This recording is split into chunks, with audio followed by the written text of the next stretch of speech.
Ousmane Sonko a répondu à l'appel. Mais il fallait décrypter ça. Il y en a qui ont répondu à l'appel pour certaines raisons. Mais Ousmane Sonko, il fallait décrypter effectivement la raison pour laquelle il a répondu à cet appel. Il n'était pas tenu. Et je pense que c'est ce que je crois, c'est mon intime conviction. C'est parce qu'il a mis la République devant qu'il est allé répondre à l'appel du président de la République.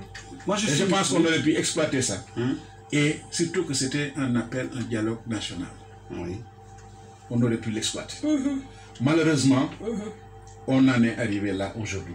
Et je pense qu'il n'est jamais tard pour bien faire.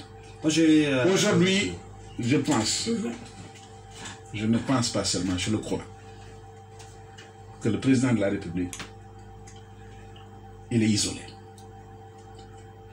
C'est pas parce qu'il n'est pas entouré, mais je crois qu'il n'est pas bien entouré. Et ça, je le dis, quand je le dis, je le parle, c'est du fond du cœur que je le dis. Parce que moi, je suis un partisan du président de la République. Il est mal entouré, mal conseillé. Je ne dis pas mal conseillé, peut-être qu'il n'est même pas conseillé. Ah oui. Je crois. Et c'est l'impression que j'ai. Ok. À quoi sert à quoi ça sert alors le gouvernement qui est là? Non, non, c'est-à-dire que le président de la République, c'est lui qui a la décision. En définitive, c'est lui qui a la décision, parce que c'est lui qu'on a élu, c'est lui qui a la signature. Tout à fait. Mais avant de signer, les gens doivent l'aider à la prise de décision. Une bonne décision peut être prise comme une mauvaise décision peut être prise. Mais avant qu'une décision ne soit actée, le président, je pense que dans son entourage, il doit avoir des gens qui sont capables de lui dire non. Et j'ai l'impression qu'il n'en a pas assez. Moi, j'ai, comment dire, un sentiment, mon intime conviction. Un sentiment de satisfaction en entendant les propos de M. Diallo, c'est des propos de sagesse même. Donc, heureusement qu'il y a des personnes comme ça. Heureusement qu'il y a des personnes comme ça dans ce pays qui réagissent de cette façon, qui voient les choses venir et qui ont des décisions par rapport à des choses à l'instant T, qui doivent prendre des décisions froidement, mais de façon intelligente et de façon de plus en hauteur. Malgré qu'il soit dans la mouvance présidentielle, il est de la paire. Très bien, j'arrive. Voilà. Et donc, bon, alors, est-ce que ce n'est pas un mal nécessaire, justement, de pouvoir autoriser cette marche-là? Est-ce que ce ne serait pas capter toutes les énergies qui sont disparates d'autoriser la marche? Est-ce que ce ne serait pas intelligent plus que autoriser que d'interdire la marche actuellement?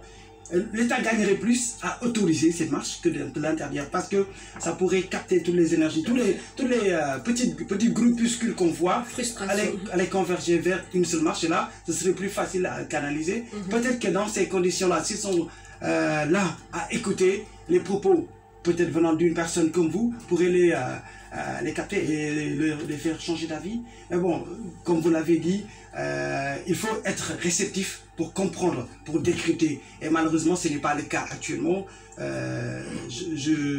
Malheureusement, vous avez dit que c'est le président qui est mal entouré, mais le président, il est sénégalais.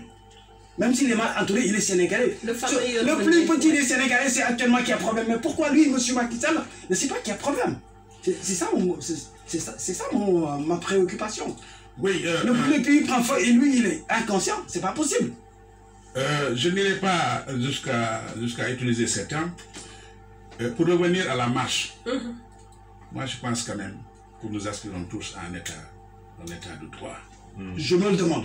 Et un état de droit n'a de sens que face à un non-droit. S'il n'y avait pas des états de non-droit, un état de droit n'aurait pas de sens. Absolument, je suis d'accord. La justice, c'est le seul rempart que nous avons. Même si, par ailleurs, nous avons des griefs, des reproches, c'est pas moi qui le dis.